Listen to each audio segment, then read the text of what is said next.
So next chapter is dual nature of matter, और dual nature of matter में हम लोग क्विकली देख लेते हैं कि क्या क्या पढ़ना है। तो सबसे पहले पढ़ना है फोटोइलेक्ट्रिक इफेक्ट, फिर पढ़ना है लेनार्ड एक्सपेरिमेंट। लेनार्ड एक्सपेरिमेंट में 4 गो ग्राफ है, आपको दिखा देते हैं। लेनार्ड एक्सपेरिमेंट ये बेसिकली ग्राफिकल चैप्टर है। तो ये है आपका लेनार्ड एक्सपेरिमेंट, और इसके लिए पहला ग्राफ ये है, दूसरा ग्राफ ये है, तीसरा ग्राफ ये है, और चौथा ग्राफ आपको नेक्स्ट पेज में मिलेगा। This is your 4th graph.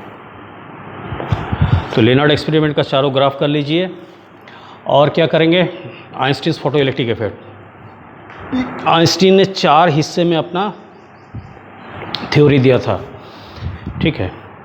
सो 4 हिस्से में क्या क्या थ्योरी दिया था। पहला है कि फोटोन्स जो इंसिडेंट होता है मेटल सरफेस के ऊपर, वो कुछ एनर्जी लेके इंसिडेंट होता है, और एक फोटोन एक इलेक्ट्रॉन के साथ इंटरेक्ट करता है, पहला थ्योरी।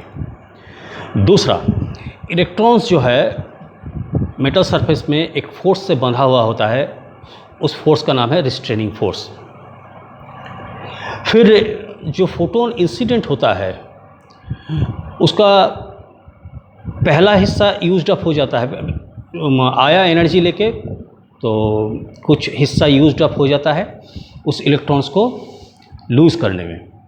लूज़ का यहाँ मतलब हुआ कि टाइट का ऑपोजिट लूज़, ठीक है, ढीला करने में, इलेक्ट्रॉन्स को ढीला करने में। इलेक्ट्रॉन्स को ढीला करने के बाद अगर इलेक्ट्रॉन्स के पास प्रोटॉन्स के पास कुछ एनर्जी बचता है, उस एनर्जी इलेक्ट्रॉन रिसीव कर लेता है, और उस एनर्जी से इलेक्ट्रॉन आगे एक्सेलरेट हो जाता है v वेलोसिटी से।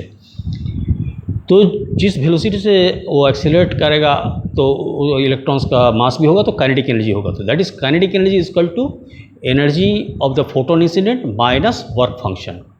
What is work function? Work function जो है वो मिनिमम एनर्जी चाहिए होता है इलेक्ट्रॉन्स को वहाँ मेटल सरफेस से लिबरेट करने के लिए। अब ये work function is equal to होता है h into nu naught. Nu naught होता है थ्रेशोल्ड फ्रीक्वेंसी। ये सब बुक में दिया हुआ है, आप पढ़ेंगे। काइनेटिक एनर्जी के क्वेश्चन दिया हुआ है। Kinetic energy is equal to h nu, that is total energy received by a metal surface from a photon, single photon, minus h nu naught. h nu naught is the work function, ठीक है। अब आएगा de Broglie wavelength, इस chapter का जो one of the most important thing है। तो D Broglie wavelength में क्या बता रहा है, यही आइंस्टाइन का भी ये एक्सपेरिमेंट का ही आगे का जो है रिजल्ट का आगे का पार्ट जो है। तो वो है कि इलेक्ट्रॉन्स जब काइनेटिक एनर्जी के साथ आगे बढ़ेगा तो उसका एक वेव नेचर भी रहेगा। फिर बाद में देखा गया कि इलेक्ट्रॉन ही नहीं, सभी का वेव नेचर होता है। जो भी जिसका भी काइनेटिक एनर्जी होता है सभी का वेव नेचर होता है। कुछ नेग्लिजिबल होता है, कुछ एक्सेप्टेबल होता है। तो इलेक्ट्रॉन्स के लिए इस चैप्टर में ड्यूअल नेचर ऑफ मैटर में हम लोग इलेक्ट्रॉन्स का ही बात कर रहे हैं। तो इलेक्ट्रॉन्स में जो वेवलेंथ होगा, उस वेवलेंथ काइनेटिक एनर्जी अगर k है और वेवलेंथ उससे हम लोग निकाल सकते हैं, ठीक है। तो वेवलेंथ का कई सारा फार्मूला है, तो इलेक्ट्रॉन का वेवलेंथ हम लोग निकाल पाएंगे उस फार्मूला से। फार्मूला बुक में दिया हुआ है और बहुत इंपॉर्टेंट है ये।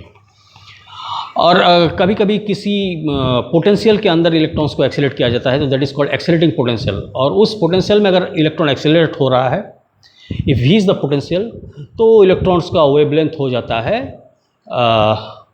12.3 divided by √v angstrom a, ठीक है। This is the wavelength of an electron. तो देख रहे हैं 10⁻⁻10 का ऑर्डर में है, तो काफ़ी छोटा वेवलेंथ है इलेक्ट्रॉन्स का। और एक बहुत इंपॉर्टेंट क्वेश्चन है कि वेवलेंथ का रेशियो निकालना पड़ता है, जिसमें प्रोटॉन भी रहेगा, हीलियम पार्टिकल रहता है, कभी कभी चार्ज हीलियम, कभी कभी चार्ज अल्फा पार्टिकल रहता है। अल्फा पार्टिकल तो ये होता है, चार्ज हीलियम को ही अल्फा पार्टिकल बोलता है। तो इनका वेवलेंथ का रेशियो वगैरह ये सब पूछता है।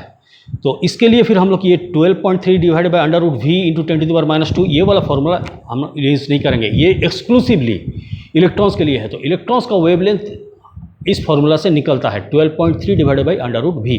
और भी फार्मूला है, उसको हम लोग देख लेंगे।